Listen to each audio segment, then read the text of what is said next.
He stood there, again, under the same stars, the same sky. 25 years had passed, and still nothing. No voice from heaven, no miracle, no child, just silence. Abraham waited. God had spoken a promise long ago. I will make you a father of nations.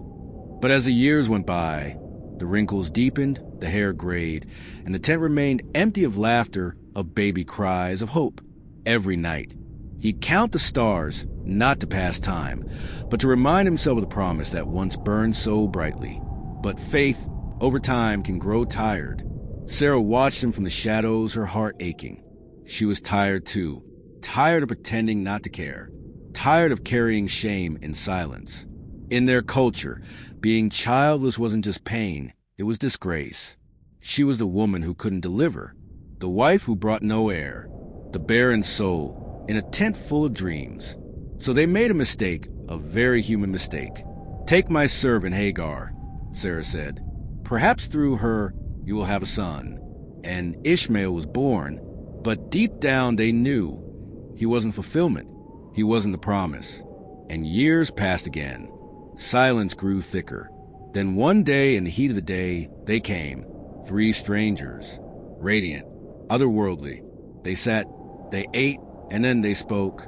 This time next year, Sarah will have a son. And Sarah laughed. Me? A child? At my age? After all this time? But the angel turned. Why did Sarah laugh? Is anything too hard for the Lord?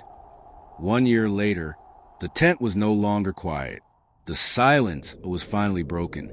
A baby cried. A miracle born of old age. A promise wrapped in flesh. A laugh that became a legacy. His name, Isaac, meaning he laughs. God had the last laugh. Friend, maybe you've been waiting, too, for a breakthrough, a promise, a healing, a restoration. And all you've heard is silence. But let this story remind you of 3 eternal truths. God's delay is not denial. The wait may be long, but his word does not return void. Faith must outlive time. Even when it seems too late, God is still on time. What God promises, he fulfills, no matter how impossible it seems. Have you ever waited for something you believe God promised? Tell us in the comments. Your story might encourage someone else. And if this story stirred your faith, don't just scroll away. Like this video, subscribe to our channel, and share it with someone still waiting. Because sometimes the silence is only the setup for a miracle. Push and subscribe for more stories of God's faithfulness. Turn on the bell so you never miss a promise fulfilled.